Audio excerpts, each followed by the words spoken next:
कांग्रेस नेता दिग्विजय सिंह के दावे के बाद हुआ हाई प्रोफाइल ड्रामा। कांग्रेस नेता के बयान से तिलमिलाई बीजेपी ने कहा कांग्रेस को भारत से नफरत।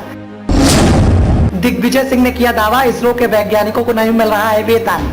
लोकसभा चुनाव की नजदीकियों को देखते हुए कांग्रेस और बीजेपी के बीच में जमकर सियासी खींचतान देखने को मिल रही है। लगातार कांग्रेस और बीजेपी के नेताओं के द्वारा एक दूसरे पर आरोप प्रत्यारोप किया जा रहा है। इसी को देखते हुए एक बार फिर से कांग्रेस नेता दिग्विजय सिंह के बयान से बीजेपी हाईकमान की मुश्किलें बढ़ती हुई दिखाई दे रही हैं। कांग्रेस के नेता दिग्विजय सिंह ने इस बात का दावा किया कि बीजेपी सरकार में इसरो के वैज्ञानिकों को वेतन तक नहीं मिल रहा है। इसरो यानी भारतीय अंतरिक्ष अनुसंधान संगठन के वैज्ञानिकों को सैलरी नहीं मिलने के कांग्रेस नेता दिग्विजय सिंह के वादे के बाद विवाद शुरू हो गया है। भारतीय जनता पार्टी ने इस बात के आरोप लगा दिए हैं कि कांग्रेस पार्टी को भारत से ही नफरत है। हालांकि प्रेस इंफॉर्मेशन ब्यूरो ने हाल ही में इस दावे का खंडन भी किया था। पीआईबी ने इस बात को लेकर दावा किया था कि इसरो के वैज्ञानिकों को हर महीने सैलरी दी जा रही है। बुधवार को भी दिग्विजय सिंह ने कहा था कि हमें इस बात का गर्व है कि इसरो के वैज्ञानिक चंद्रयान की चांद पर लैंडिंग के लिए प्रयास कर रहे हैं। हम ईश्वर से उनकी सफलता के लिए प्रार्थना कर रहे हैं। लेकिन अखबारों की रिपोर्ट में इस बात का दावा किया जा रहा है कि जिन वैज्ञानिकों ने इसे मुमकिन बनाया उन्हें 17 महीनों से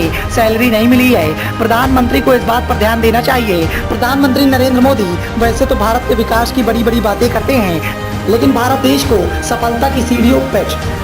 को सफलता तक पहुंचाने के लिए सीढ़ियों का काम करने वाले वैज्ञानिकों को 17 महीने तक सैलरी न मिलना भारत देश का दुर्भाग्य है। और यदि देश में ऐसा ही सब कुछ चलता रहा तो अंत में देश विकास से वंचित रह जाएगा और देश के लिए सफलता की सीढ़ी बनने वाले वैज्ञानिक अंततः काम छोड़कर निराश होकर अपना काम करेंगे। कांग्रेस नेता दिग्विजय सिंह के इस दावे के बाद देश का सियासी पारा 7वें आसमान पर आ गया। तो वहीं बीजेपी हाईकमान ने इस बयान पर कड़ी नाराजगी जाहिर की। बीजेपी हाईकमान के दिग्गज नेताओं ने कांग्रेस के नेता दिग्विजय सिंह के इस बयान पर आपत्ति जताई। तो वहीं दिग्विजय सिंह के इस बयान से बीजेपी हाईकमान पूरी तरह से तिलमिला गया। बीजेपी हाईकमान के द्वारा इस बयान का खंडन करते हुए कहा गया कांग्रेस पार्टी कभी भी ये नहीं चाहती है कि देश का विकास हो। कांग्रेस को सिर्फ और सिर्फ सत्ता और कुर्सी से मतलब है।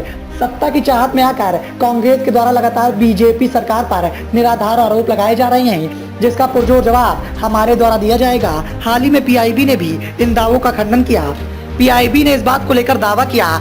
दरअसल 16 अगस्त को ही पीआईबी ने राजनीतिक विश्लेषक तहसीन पूनावाला के दावे को खारिज कर दिया था। एक कार्यक्रम के दौरान पूनावाला ने भी इस बात का दावा किया था कि इसरो के वैज्ञानिकों को बीते सालों से सैलरी नहीं मिल रही है, उन्हें वेतन तक नहीं दिया जा रहा है। वैज्ञानिक वेतन के लिए तरस रहे हैं। लेकिन इसरो ने अंत में इस दावे को खारिज करते हुए कहा था कि महीने के अंत में वैज्ञानिकों को सैलरी दी जा रही है। साफ तौर पर जिस तरह का दावा कांग्रेस नेता के द्वारा किया गया, उस दावे का खंडन सिरे से पीआईबी के द्वारा कर दिया गया है। हालांकि कांग्रेस के नेता दिग्विजय सिंह के इस बयान के बाद बीजेपी हाईकमान के बड़े बड़े दिग्गज नेता तिलमिला उठे हैं। Bureau report, the noise of India.